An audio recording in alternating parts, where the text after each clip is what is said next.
Entonces, un poco a modo de resumen, la clase pasada, ¿cierto? Vimos la parte de condensadores con dieléctricos y en general nos tenemos que quedar que una vez que se introduce un dieléctrico dentro de un condensador, la capacidad siempre va a aumentar en una cantidad que llamamos capa, ¿cierto? Que es la constante dieléctrica.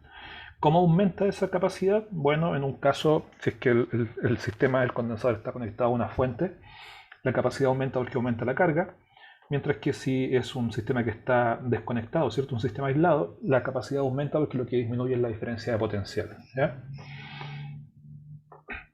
Eh, Estos condensadores, ¿cierto? Tienen una energía, eh, almacenan una energía, ¿cierto? Que viene dada por esa expresión que está ahí, ¿cierto? Q cuadrado sobre 2C. Y también podemos obtener una expresión para la densidad de energía, ¿cierto? Almacenada en el campo eléctrico, que es un medio de epsilon 0 por E cuadrado. Luego empezamos a ver los modelos de conducción eléctrica, definimos lo que era, ¿cierto? Una corriente en promedio, como la razón entre la cantidad de carga, ¿cierto? Por unidad de tiempo, y eso nos permitió definir una corriente en términos de las cantidades microscópicas, donde ahí tenemos la n, ¿cierto? La densidad de portadores de carga, Q es la carga de los portadores, B es la velocidad de los portadores y A es el área transversal del conductor por el cual está circulando esta corriente. ¿Ya? Eh, Entendemos, ¿cierto?, que estas cargas al moverse dentro del conductor están transfiriendo la energía de alguna manera a los núcleos del conductor, lo cual se traduce básicamente en vibraciones del material. ¿Ya?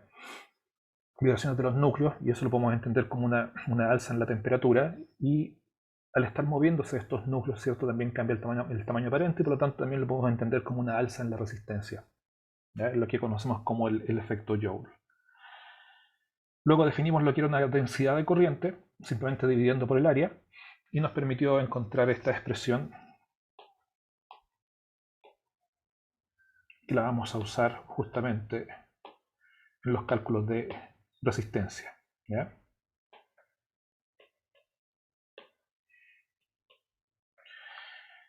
Luego definimos lo que era un material que satisface la ley de Ohm, un material óhmico, y son aquellos en los cuales la densidad de corriente es proporcional al campo eléctrico que se está aplicando. ¿Ya? Y en ese caso, la constante de proporcionalidad es lo que llamamos conductividad, y el inverso de la conductividad es lo que llamamos resistividad. Entonces, si queremos analizar esto en el contexto de un conductor cilíndrico, un cable, que lleva corriente longitudinal, o sea, en la dirección, perdón, axial del cable, a lo largo del cable, lo que tenemos es que podemos encontrar justamente, fíjense que para hacer eso calculamos la diferencia de potencial y calculamos la corriente. Luego los tenemos que dividir y lo que obtenemos es justamente la definición de la ley de Ohm y en este caso la forma que tiene la resistencia, ¿cierto? Que es la propiedad del material, para un conductor que lleva corriente a lo largo de él. Y eso es proporcional a la resistividad y a la geometría del cable. En este caso, el producto, la razón entre el largo y el área. ¿Ya? Y también aprovechamos de ver las unidades de resistencia que son los ohms. ¿Ya? Entonces, hagamos un poco más de cálculo, porque por ejemplo, un error que cometen en general es quedarse con la idea de que la resistencia en un conductor cilíndrico va a tener siempre esta forma. ¿Ya? Pero en realidad esta resistencia es solo para el caso en el cual la corriente va a lo largo del cable. ¿Ya? Al igual que, por ejemplo, la capacidad de un condensador de placas paralelas era distinto a la capacidad de un condensador cilíndrico, que era distinto a la capacidad de un condensador esférico. Entonces, ¿qué pasa si es que en un conductor que es cilíndrico la corriente no circula a lo largo del cable, sino que circula, por ejemplo, en la dirección radial?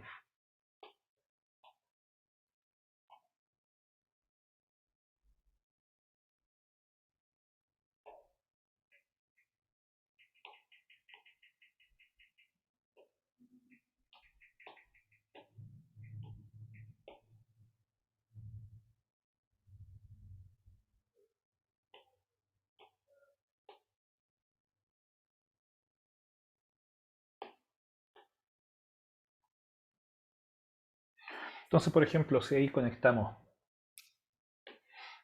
un cable al más de una batería en la parte superior del conductor cilíndrico y un cable al menos de la batería en la parte inferior del conductor, lo que tenemos es que el campo eléctrico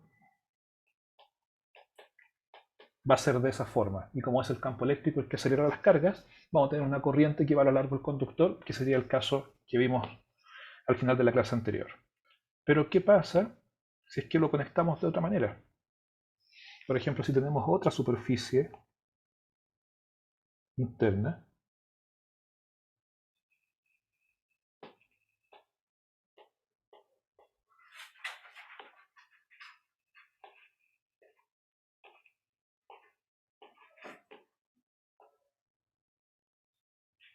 y lo que hacemos es conectar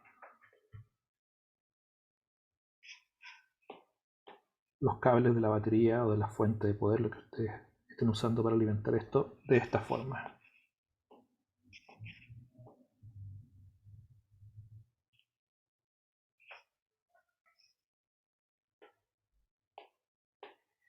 Un cable a la superficie interna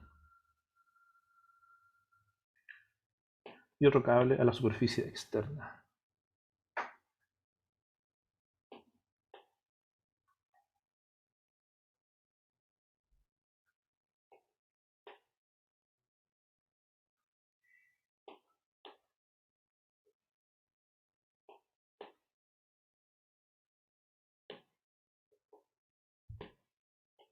¿Ya? Entonces aquí tenemos que tener algunas cosas claras. En el caso del conductor, un cable, la corriente va en esta dirección, las tapas de los cables son conductores perfectos, no tienen resistencia, o sea, tienen conductividad infinita o resistividad cero. Y el material que hay entre medio, del que está hecho el cable, es el que tiene una conductancia, ¿cierto? O una resistividad distinta de cero. Y ahí es donde calculamos la resistencia. En este caso, la superficie, el cascarón externo del conductor cilíndrico y el cascarón interno son los que tienen conductividad infinita, o sea, son conductores perfectos. Y el material que hay entre medio de los dos cascarones cilíndricos es el que tiene una conductividad. O sea, podemos decir que aquí el material tiene una cierta conductividad sigma o le podemos llamar una resistividad ρ, ¿cierto? Que es el inverso. Entonces, si es que los cables de la fuente, que son conductores perfectos, los conecto a la superficie interna y externa, que son conductores perfectos, ellos van a ser también equipotenciales. Por lo tanto, toda la superficie interna es la que está conectada al más y toda la superficie externa es la que está conectada al menos. ¿Ya? Si tenemos eso claro, díganme ustedes qué forma van a tener las líneas de campo eléctrico.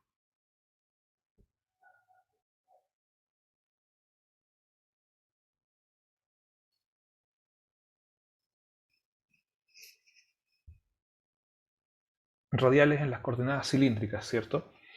Porque en el fondo todo esto se está cargando de manera positiva,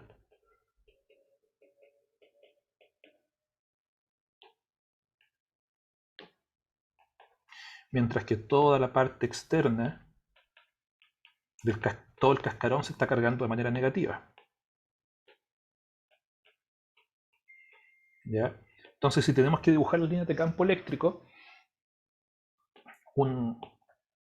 hagámoslo mal primero, ¿cierto? Un error que cometen muy seguido es decir, la corriente, y por lo tanto las líneas de campo eléctrico, van a ser simplemente de esa forma. Van desde un punto del cable más hacia un punto del cable menos.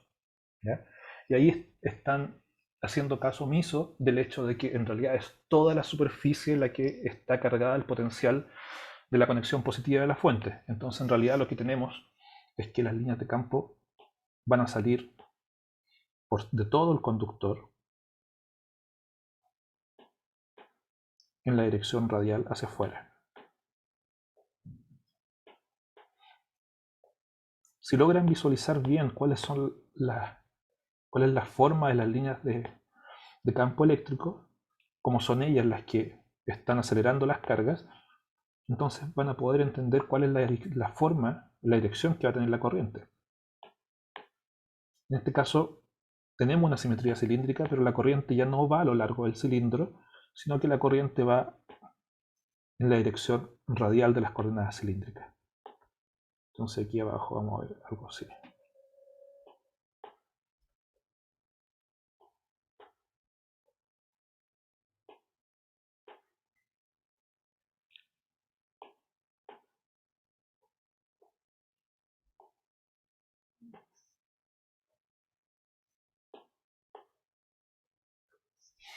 ¿Ya? Este sería el campo eléctrico y por lo tanto esa también va a ser la forma de la corriente. Entonces, si ya tenemos claro que ese va a ser el campo eléctrico, podemos usar la ley de Gauss para obtener el campo eléctrico. Y para ello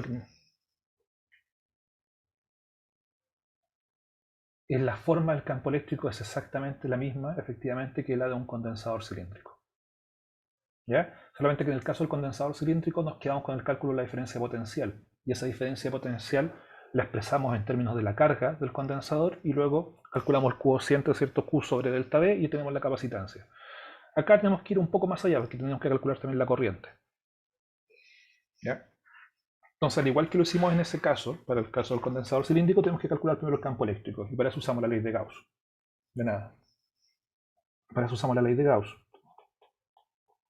Y Gauss en este caso, ¿cierto? Que es la integral doble cerrada, ¿cierto? De punto de A igual a 1 sobre epsilon 0 por la integral de dq, ¿cierto? Que es la carga encerrada, nos está diciendo que solo vamos a tener contribución, que en este caso lo que tenemos que hacer es usar una superficie de Gauss que también tiene una forma cilíndrica, en donde la contribución de las tapas, ¿cierto? Respondiendo a la pregunta del chat, se va a anular. ¿Por qué? Porque los vectores de área de las tapas van a ser siempre perpendiculares a los vectores radiales del campo eléctrico. De nada. ¿Ya? Entonces, solo nos queda la contribución del manto, donde el vector de área del manto va a ser siempre radial y por lo tanto paralelo al campo eléctrico.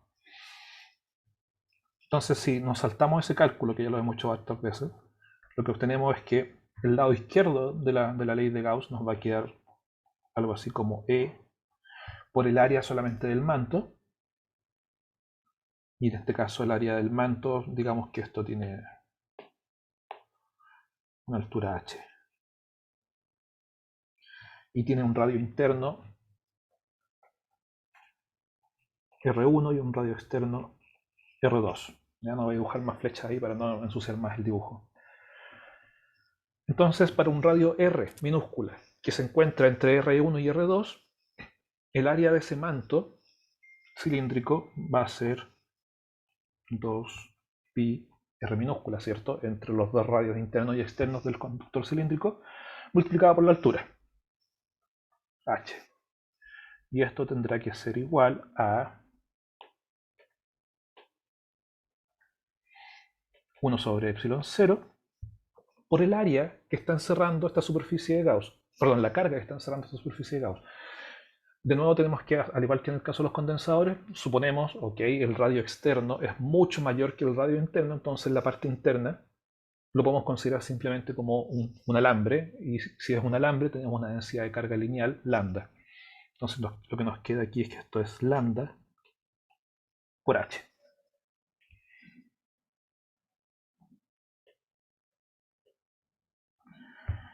¿Ya?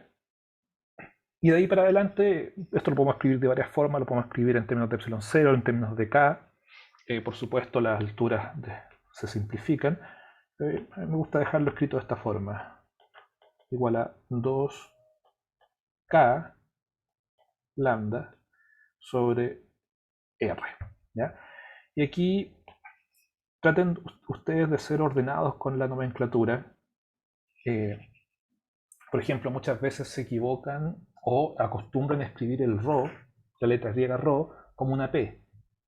Ya eso les puede generar algún problema si es que el problema que están resolviendo justamente tiene la letra P para alguna otra cosa. O, por ejemplo, aquí es muy fácil confundir K, que es la constante eléctrica, que vale 1 sobre 4 pi epsilon 0, con kappa, que es la letra griega kappa, y para nosotros es la constante dieléctrica, que es igual a el epsilon del medio dividido por el epsilon 0. ¿Ya? Ok, entonces tenemos el campo eléctrico escrito de esa forma. Si queremos ir un poco más allá, como conocemos ya las formas de las líneas de campo del problema, entonces podemos agregar aquí que esto es radial en las coordenadas radiales esféricas. ¿Ya? Usualmente, perdón, en las coordenadas radiales cilíndricas. Usualmente en las coordenadas radiales cilíndricas, la coordenada radial no se ocupa la letra R, se ocupa la letra ρ, ¿ya? Pero para nosotros, como estamos usando el ρ para densidades de carga volumétrica, para resistividad en este caso, además asignarle la coordenada radial cilíndrica, creo que es mucho. Entonces, dejémoslo solamente con la letra R minúscula.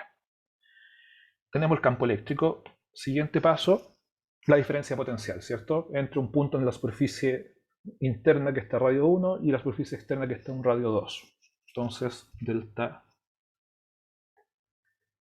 B, por definición, es menos la integral entre un punto interno y el punto externo del campo eléctrico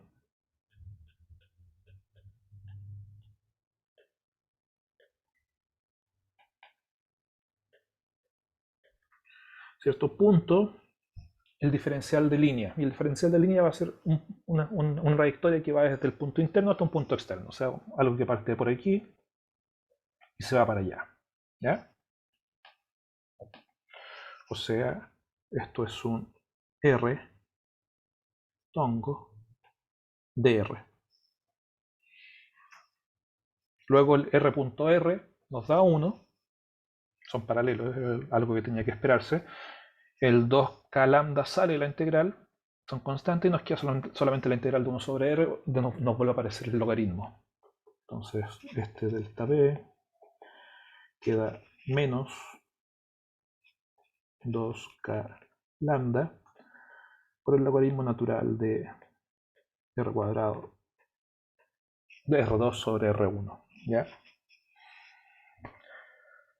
Y hasta ahí era todo lo que necesitábamos si es que queríamos calcular para el caso de la capacitancia. Pero ahora necesitamos calcular también la corriente. ¿Por qué? Porque la resistencia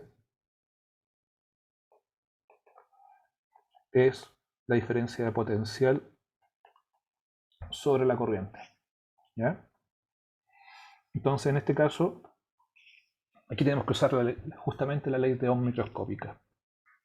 La corriente, recordemos la definición, es la integral de J punto dA, o sea, es la integral de la densidad de corriente punto el diferencial de área. Si se acuerdan, esto nosotros primero dijimos que existía una corriente, dijimos que la densidad de corriente justamente la íbamos a definir como la corriente sobre el área. ¿Ya? Entonces ahí si es que uno se devuelve en ese camino, puede entender que la corriente como una escalar proviene del producto punto entre una densidad de corriente, que es un vector, ¿cierto?, y el vector de área. Pero si hacemos uso de la ley de Ohm microscópica, nosotros sabemos, ¿cierto?, que la ley de Ohm microscópica nos dice que la densidad de corriente es proporcional al campo eléctrico que se está aplicando. Ya, perfecto. Entonces, eso nos permite escribir conductividad integral de E.dA.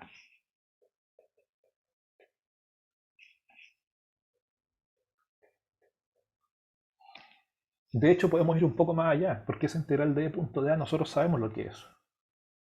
En el fondo, la corriente es la conductividad del material por el flujo eléctrico. ¿Ya?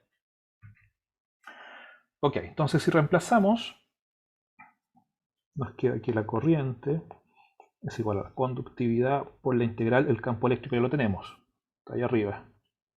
2 constante eléctrica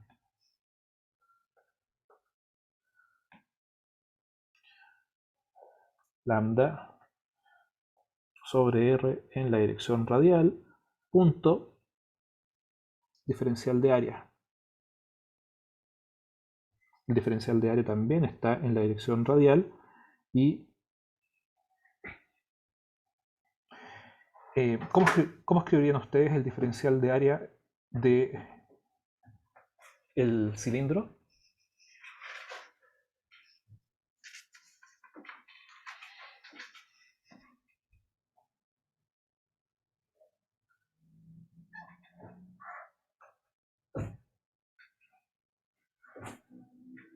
dr.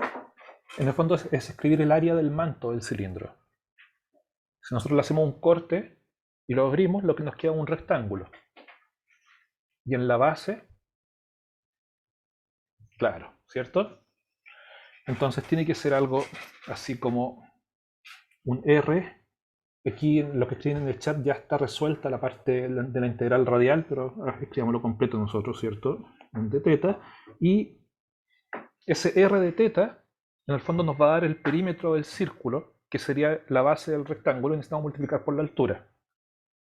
Entonces tenemos que colocar aquí un dz. ¿Ya? Aquí esto tendrá que variar, ¿cierto? El ángulo entre 0 y 2pi. Y entre 0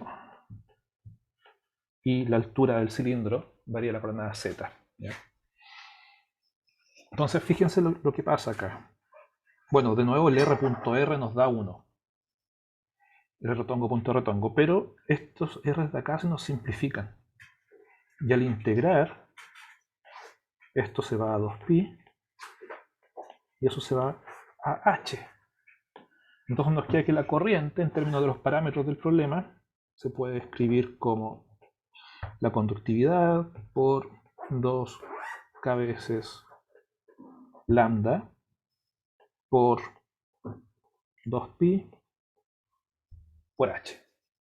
¿Ya?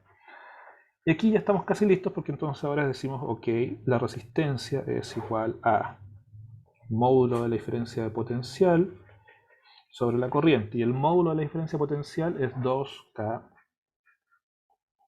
lambda logaritmo natural de R2 sobre R1. Y aquí hago hincapié, dependiendo cómo ustedes calcularon la diferencia de potencial, puede que les quede positiva o negativa, o puede que el logaritmo les quede R1 sobre R2. Entonces, cuando ustedes escriban el módulo, asegúrense de lo que están escribiendo, es positivo.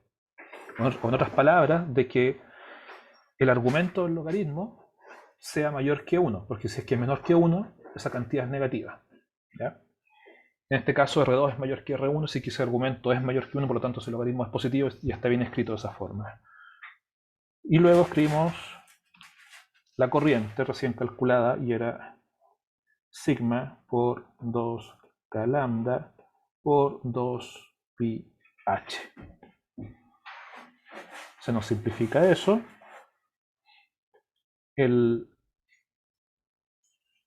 Este sigma, esta conductancia que está en el denominador, lo voy a escribir como 1 sobre ρ, o sea, como un ρ en el numerador. Y por lo tanto nos queda que la resistencia es igual a ρ veces el logaritmo natural del cociente de los radios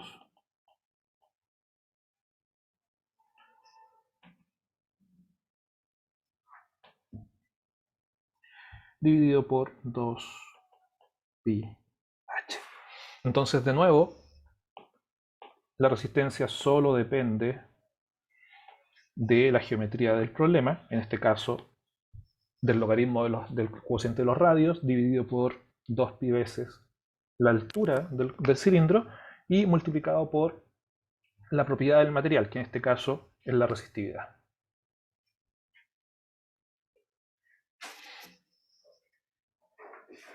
¿Ya?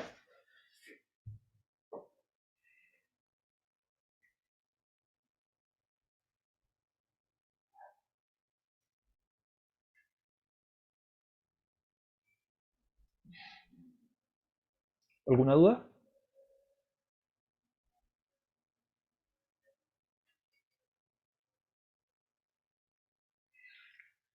En realidad, más que siempre que tengan este tipo de problemas, lo que pasa es que depende de lo que se está preguntando. Si es que la pregunta es, calcule la resistencia de cierto cuerpo, no pueden llegar y usar este resultado, porque esto no es una fórmula, esto es un resultado.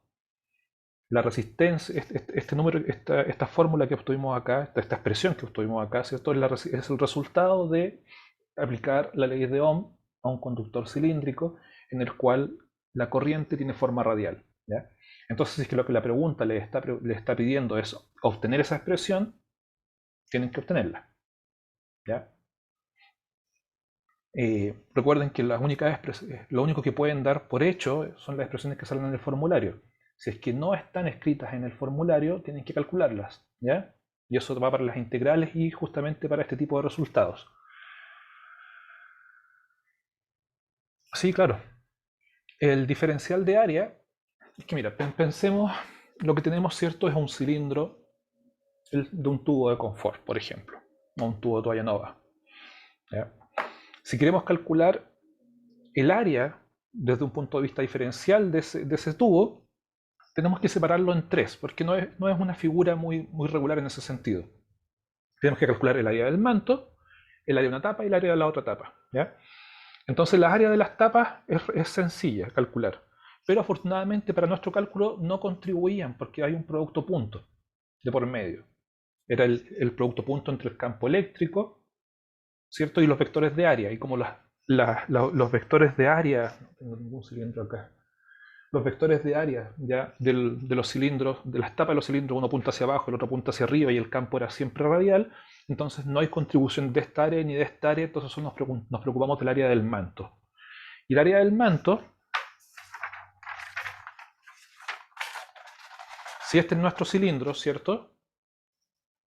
Uno lo puede hacer un corte y lo abre y nos quedamos con esta área. Este es el área del manto que tenemos que calcular, ¿ya? Donde la parte de abajo es justamente el perímetro de un círculo. Entonces, si es el perímetro de un círculo,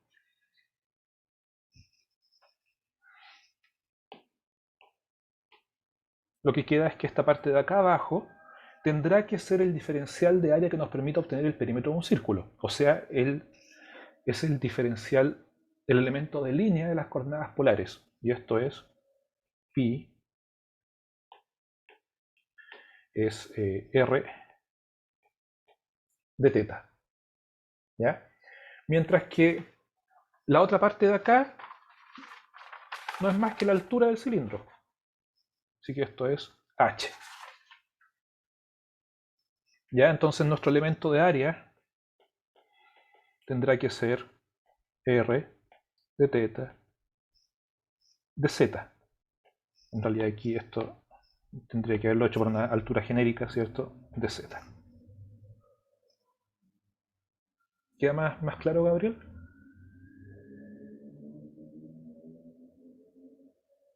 Ok. ¿Ya?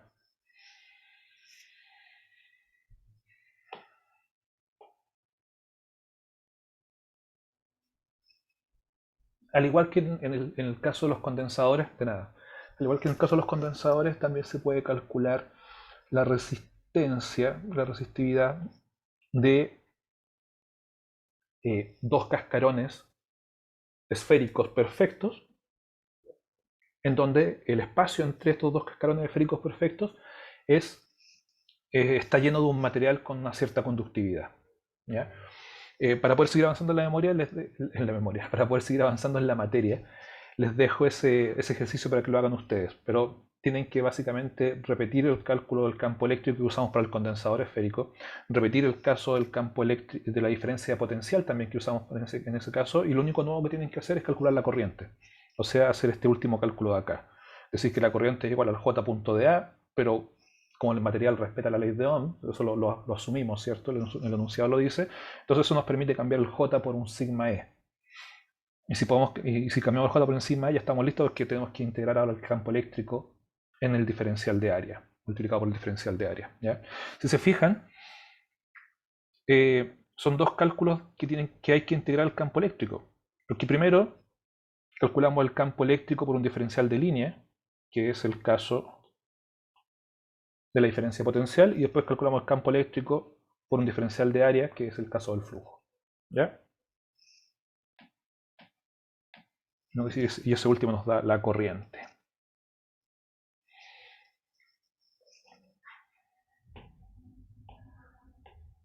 Ok, ¿alguna última consulta antes de continuar?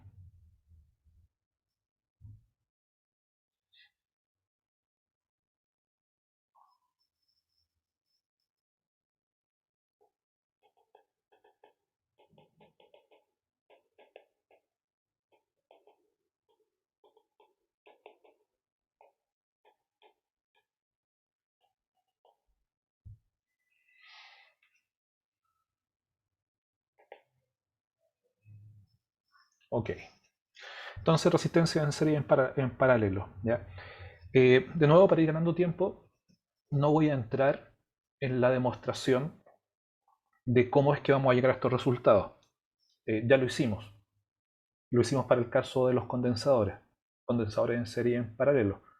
Eh, la metodología para llegar a estas expresiones es exactamente la misma que usamos en ese caso. ¿Ya? Entonces, saltémonos al final y decimos que si tenemos un montón de condensadores, de resistencias, resistores que están conectados en serie, podemos llegar a escribir una resistencia equivalente de esos elementos, una resistencia equivalente para el caso de resistencias conectadas en serie, que va a ser igual a la suma directa de todas las resistencias involucradas.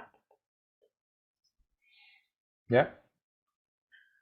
Mientras que en el caso de resistencia equivalente para resistencias que están conectadas en paralelo, lo que tenemos es que esto se calcula como el inverso, ¿cierto? Esto sería 1 sobre RI y todo esto está a la menos 1. ¿Ya?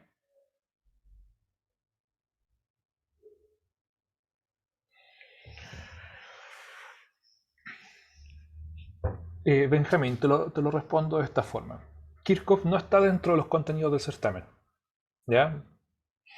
Pero justamente uno usa Kirchhoff cuando no es capaz de resolver un circuito de manera simple, ya sea porque el circuito tiene muchos caminos o simplemente porque no se puede resolver en serie y paralelo. ¿Ya? Entonces lo digo de esta forma. Como en el certamen solamente vamos a evaluar hasta circuitos simples, eso significa que esos circuitos se pueden resolver de forma rápida sin tener que escribir todos los sistemas de ecuaciones que establecen las reglas de Kirchhoff. O, en otras palabras, te vas a estar demorando más si es que usas Kirchhoff para resolver un circuito simple. ¿Se entiende? Ya. Entonces, dicho eso, no les puedo prohibir que ocupen Kirchhoff, ¿ya? Si es que ya lo conocen, sea porque lo estudiaron aparte o porque lo vieron el semestre pasado, no se los puedo prohibir. Es una herramienta, es parte dentro del curso, es parte de los contenidos. Pero creo que no es el mejor camino para resolver un circuito simple. Van a estar perdiendo tiempo. ¿Me siguen? Ok. Ya, entonces, si miramos estas expresiones, recordamos que para el caso de los condensadores era al revés. Los condensadores en serie eran los que se sumaban en paralelo y los condensadores, perdón, eran los que se sumaban como el recíproco y los condensadores en paralelo eran los que se sumaban directamente. Eh, cuando ustedes hagan la demostración van a llegar justamente a que la razón tiene que ver justamente con esto. La definición de resistencia es proporcional al delta V, mientras que la definición de la capacitancia es inversamente proporcional a la diferencia de potencial. ¿Ya? Entonces, esta diferencia entre ambas definiciones es la que nos lleva a que se inviertan estas reglas de serie paralelo entre la resistencia y los condensadores. ¿Ya? Ok.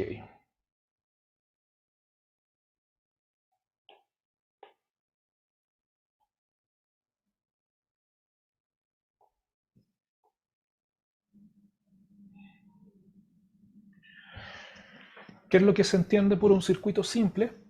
Bueno, es cualquier tipo de circuito. eh, Ahí sí parece que se dio la señal. Es cualquier tipo de circuito que se pueda resolver o reducir a combinaciones serie paralelo. ¿Ya? Pero para atacar eso, primero veamos un poco de conceptos que necesitamos saber, ¿cierto? Hasta el momento hemos dicho que la diferencia de potencial es, ¿cierto? Ya conocíamos su símbolo, es quien nos va a estar alimentando de alguna forma los circuitos, quien nos va a estar cargando los condensadores, ¿cierto? Pero no hemos hablado mucho de qué es realmente lo que produce que estas cargas se puedan mover, ¿ya? Lo digo de otra forma. La diferencia potencial es la que me coloca el campo eléctrico, por ejemplo, dentro del condensador o el campo eléctrico dentro del conductor, ¿cierto? Y me va a permitir que se muevan las cargas. Pero esas cargas, al moverse, están haciendo trabajo. Más aún si es que están chocando con los núcleos, ¿cierto? Transfiriendo energía, aumentando la temperatura del conductor a través del efecto Joule y produciendo que aumente también la resistencia. Entonces, ¿quién es el que está realizando trabajo para que esa diferencia de potencial se mantenga constante? ¿Ya? Esa es la diferencia, exactamente, esa es la diferencia entre una diferencia de potencial como la conocemos hasta ahora y una FEM. FEM significa fuerza electromotriz, ¿ya? Eh, por ejemplo, una batería, una pila común y corriente de 1.5 volts. Si es que esa pila fuera simplemente una diferencia de potencial, yo mido 1.5 volts, perfecto, la conecto a un circuito para que empiece a mover cargas. Y como está gastando energía la pila en mover las cargas, la diferencia potencial tiene que empezar a bajar, a caer. Recordemos que la diferencia potencial es directamente proporcional, ¿cierto?, con la energía. Entonces son básicamente lo mismo. Lo multiplicamos por la carga y obtenemos energía, pasamos de energía a diferencia potencial y por lo tanto empieza a bajar la diferencia potencial. Pero cuando observamos la pila, ¿cierto?, con un tester, nos damos cuenta de que en realidad se mantiene constante en esos 1.5 volts. Eso quiere decir que dentro de la pila hay un mecanismo que está haciendo trabajo para mantener esa diferencia potencial constante. En el caso de las pilas, las baterías, es una reacción electroquímica. Ya en las pilas hay algún material, antiguamente era más en base a carbón, ¿cierto?, que se producía esta relación. Imagino que las pilas nuevas funcionan de manera distinta. En el caso de las baterías de auto, ¿cierto?, hay un ácido, un líquido de batería que está oxidando un ánodo y un cátodo, y eso permite generar una diferencia potencial. ¿Ya? Entonces, vamos a definir lo que es una FEM.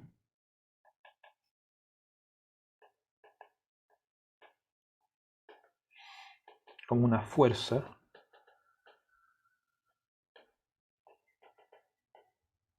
electromotriz. ¿Ya? Y para ello se ocupa la letra epsilon. ¿Ya? Esa es la FEM. Entonces, por ejemplo, analicemos un circuito súper simple. Tenemos nuestra diferencia de potencial, que ahora la vamos a llamar directamente FEM. Aquí está el más, acá está el menos, y esto lo vamos a conectar a una resistencia. Todos estos son cables, y los cables son conductores perfectos.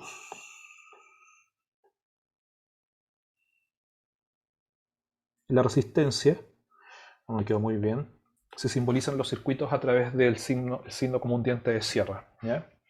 Entonces esto tendría que ser algo así. Horrible.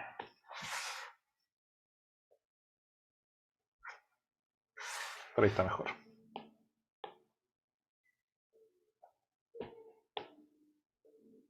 Y esa es nuestra resistencia, ¿ya? Entonces, cada uno de esos tramos, ¿cierto?, son cables. Los cables se doblan, ningún problema, porque lo que hace el cable, si se dobla, ¿cierto?, nos está dirigiendo la forma del campo eléctrico, por lo tanto la corriente sigue la forma del cable. No hay problema con eso, los cables son conductores perfectos, ningún problema.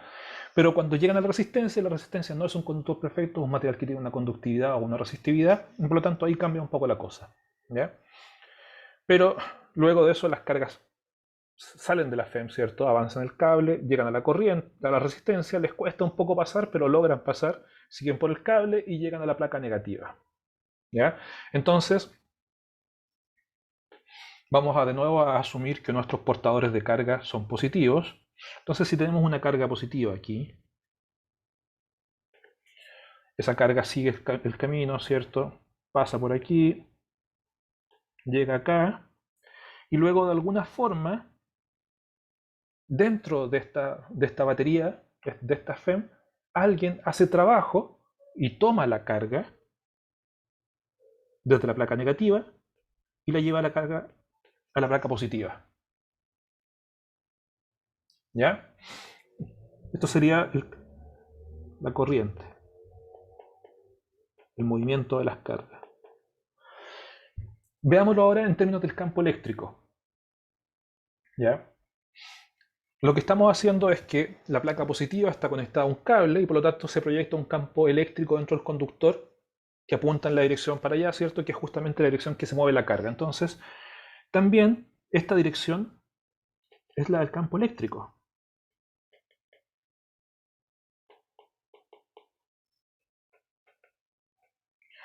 Pero ¿qué pasa dentro de la FEM? ¿Para dónde apunta el campo eléctrico?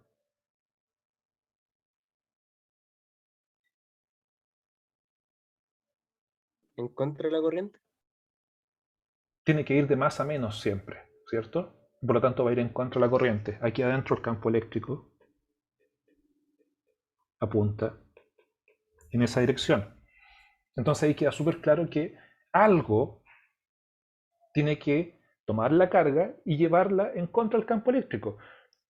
O sea, en contra de la fuerza eléctrica, porque la fuerza eléctrica es Q por E, va a apuntar hacia abajo. Algo tiene que tomar la carga e ir en contra de esa fuerza de ser trabajo. Y eso es justamente la FEM, la fuerza electromotriz. ¿Ya? Fíjense lo que voy a hacer con este circuito. Imagínense que corto la FEM por la mitad y estiro los cables. Entonces el circuito se va a ver así ahora.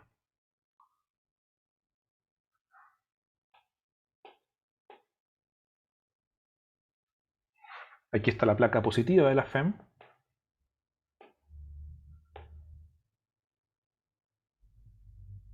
Los cables. Luego la resistencia.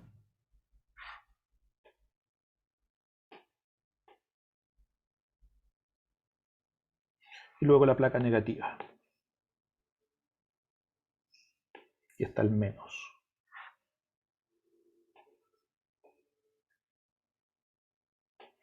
Entonces aquí nos queda súper claro que el campo eléctrico va hacia abajo. Al igual que la corriente también va hacia abajo. Entonces ahora cobra más sentido el decir, los portadores de carga los vamos a suponer positivos. ¿Por qué? Porque ahora sí podemos hacer la analogía con, por ejemplo, un cuerpo. Esta es nuestra carga positiva. Un cuerpo de masa m que cae por acción de un campo de gravedad.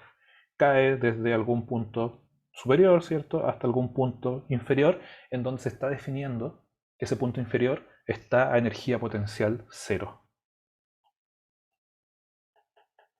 Energía gravitacional potencial cero. Entonces, ¿qué es lo que ocurre? Tomo la piedra que está en altura h, la suelto, y esa piedra cae hasta que llega a su mínimo de energía. Acá la carga va a ser lo mismo. La carga la tomo, la placa positiva, la suelto, siente la acción del campo eléctrico, siente una fuerza que es E por Q, ¿cierto? Q por E, cae hasta que llega a la placa negativa. ¿Ya? Y es por eso también que han escuchado alguna vez hablar del concepto de caída de potencial. Por ejemplo, están hablando de un circuito y dicen, en esta resistencia caen 3 volts, en esta otra resistencia caen 9 volts, aquí cae medio volt. ¿Ya? Es justamente por esto. Fíjense que la carga va a caer y en algún momento va a tener que pasar a través de la resistencia. Y cuando pasa a través de la resistencia, está entregando justamente ese valor, el valor que hay entre los terminales de resistencia. ¿Ya? Entonces, ¿qué es lo que pasa? Si lo hacemos con la analogía de la masa, ¿cierto? Que cae. Lo suelto, cae hasta la mano. Pero el circuito sigue circulando la corriente. Entonces, la FEM, la fuerza electromotriz, toma esto y lo vuelve a levantar. Y lo vuelve a soltar. Lo levanta nuevamente, le entrega energía, la suelta y la carga al caer la entrega al circuito. En este caso, la entrega a la resistencia. Y así se mantiene la corriente fluyendo en el circuito. ¿Ya? Entonces, una vez que la carga llega acá abajo, la FEM es quien se encarga de levantarla, ¿cierto? La fuerza electromotriz.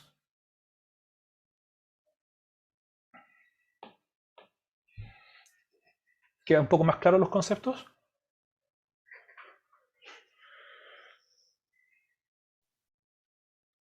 Perfecto. Miren, O fíjense sea, en esto.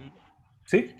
como en esa parte ahí, ya la carga ahí baja de ahí de la resistencia para esa parte, y ahí después y ahí para que la carga por la sur hace el trabajo por la FEM, que me suena La, como se muestra, ¿no? la FEM hace trabajo sobre la carga para levantarla.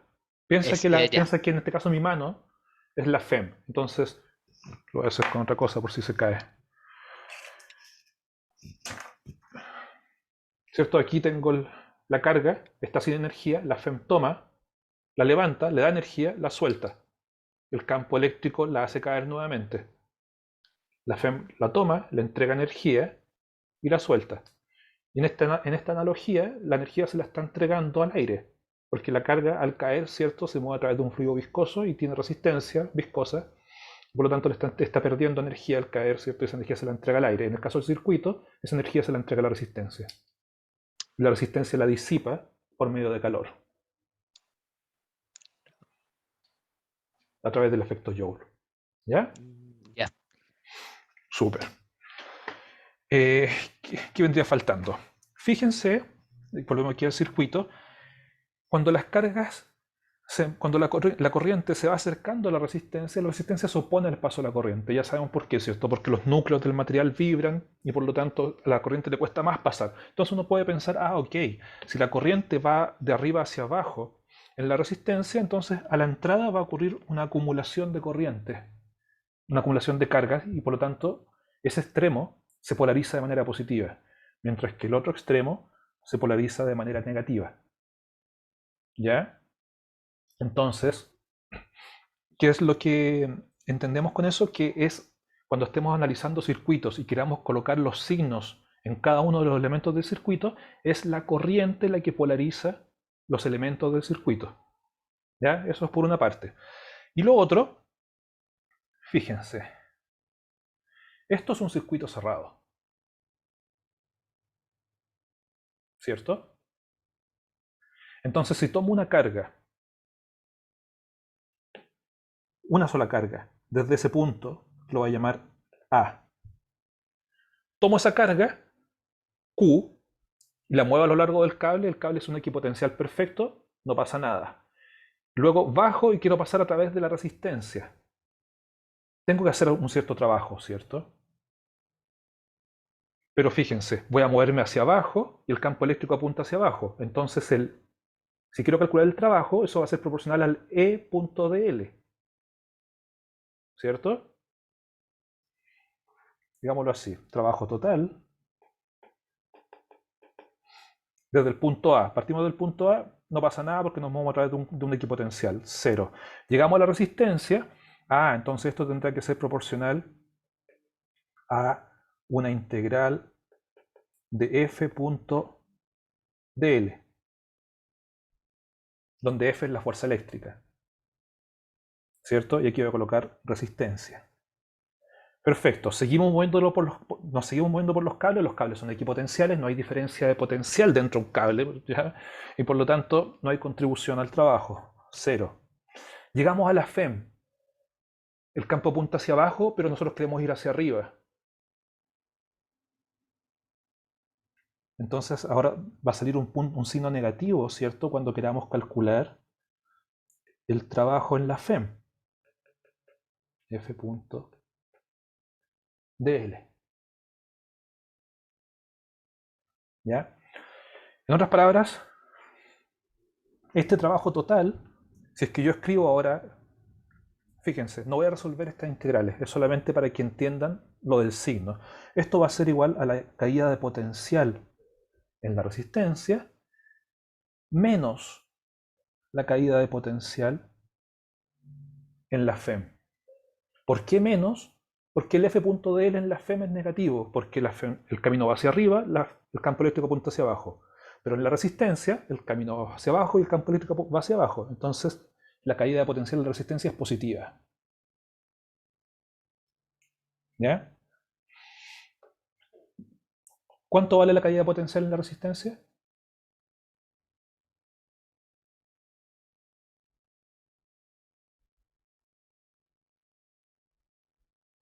Ley de Ohm, muchachos. B igual I por R. ¿Por R? I por R. ¿Cuánto vale la caída de potencial en la FEM? El valor de la FEM.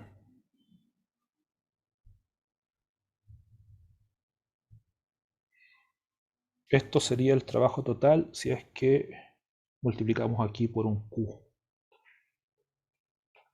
Ahí sí. ¿Ya? Entonces todo esto está multiplicado por Q. Todo esto está multiplicado por Q. Trabajo total que hace la FEM. Trabajo total que hace la FEM. Pregunta. ¿Cuánto es el trabajo de una fuerza conservativa a lo largo de un camino cerrado? Porque partimos en el punto A, hicimos el recorrido y llegamos al mismo punto A. 0. 0, ¿cierto? Porque la fuerza de Coulomb es una fuerza conservativa. Entonces esto tiene que ser idénticamente igual a 0. Y por lo tanto, lo que obtenemos es que en este caso, en este circuito simple, la FEM es igual a I por R.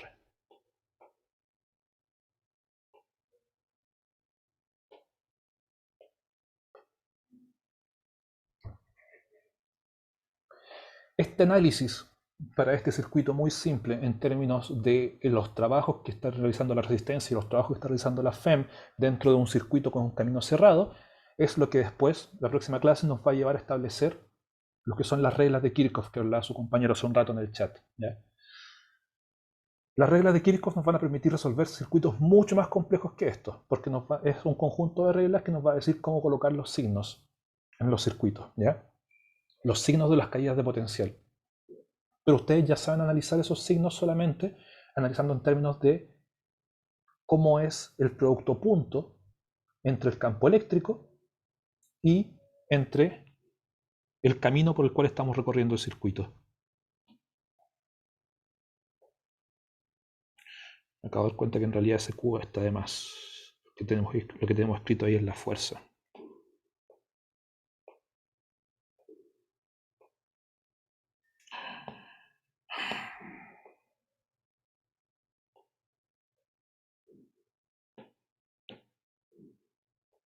Integral ahí sí.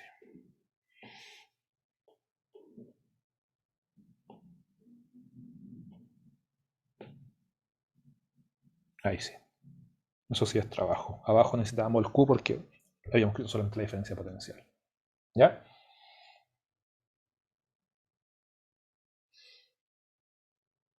Hasta acá. Quedan 5 minutos para hacer otro ejemplo. ¿Alguna duda?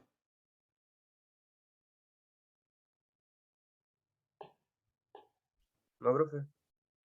Ok.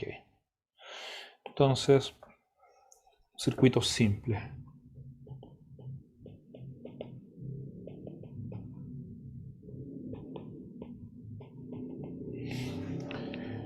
Entonces, por definición, ¿qué es lo que es un circuito simple? Es un circuito que se puede resolver justamente como combinaciones serie paralelo. Por ejemplo,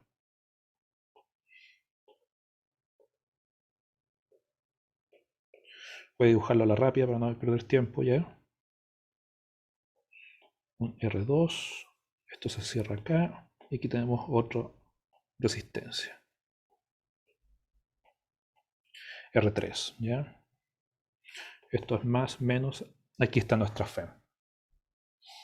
Entonces, por ejemplo, y con esto aprovecho de introducir el concepto de potencia. En todos los circuitos eléctricos, siempre la potencia eléctrica es V por I. ¿Ya? Si ustedes tienen resistencias, dicen, pero en el caso de la resistencia, V es igual a I por R, entonces esto permite escribir la potencia. Si reemplazamos, ¿cierto? Nos queda un I cuadrado por R. Pero siempre, siempre es V por I. Esta es la definición. ¿Ya?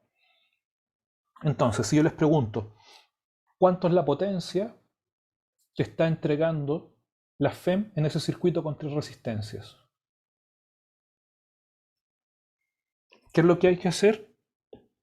Primero nos damos cuenta que estas dos resistencias están en paralelo. ¿Ya? Entonces, nuestro circuito se puede simplificar y se va a ver de esta forma.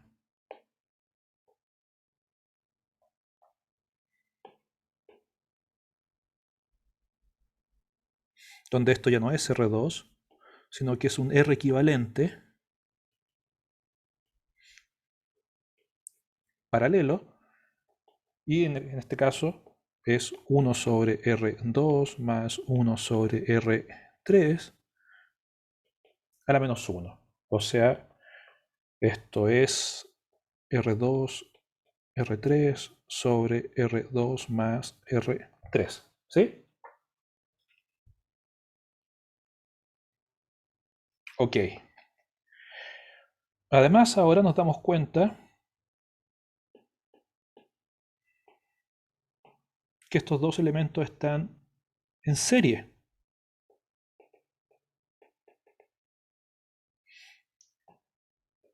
Por lo tanto, ahora este mismo circuito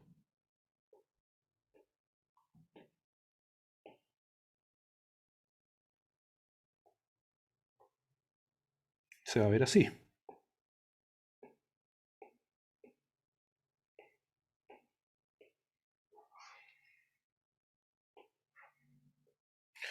Donde esto es una resistencia equivalente en serie y que es igual a R1 más la resistencia equivalente en paralelo. O sea que es R1 más R2, R3 sobre R2 más R3.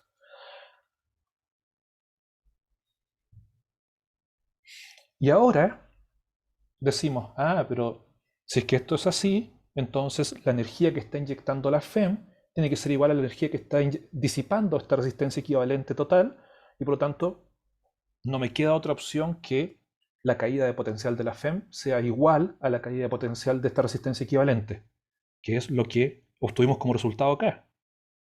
La FEM igual a I por R. Entonces, ustedes dicen, perfecto, si esto es así, entonces no me queda otra opción que la FEM sea igual a la corriente que está saliendo de la FEM, la única corriente que está en ese circuito chiquitito, porque acá arriba iban a haber más corrientes, ¿cierto? Aquí salía una corriente ahí, pero acá en este punto, esa corriente se bifurcaba. Y vamos a tener más corrientes que son distintas, no las conocemos. Pero al reducir el circuito a esto, nos queda una única corriente, que es esa que escribimos ahí, y por la resistencia equivalente en serie. O sea que la FEM es igual a I por R1 más R2, R3 sobre R2 más R3. Esto nos permite obtener la corriente. Y como tenemos la corriente, decimos, ok, entonces la potencia que está inyectando la FEM, ¿cierto? Y que por lo tanto es la misma potencia que están disipando las tres resistencias juntas, es igual a esta corriente al cuadrado por el valor de la resistencia equivalente. Equivalente en serie, que encontramos recién. O sea, esto es I cuadrado por, de nuevo, esa misma resistencia, ¿cierto? R1 más R2, R3 sobre R2 más R3, y con esto estamos listos por hoy. ¿Ya? Y el valor de la corriente, bueno, el valor que obtienen de acá, despejando de esa expresión. Es la FEM dividido por esta resistencia equivalente. Hasta acá serían los contenidos entonces del certamen de la próxima semana, muchachos.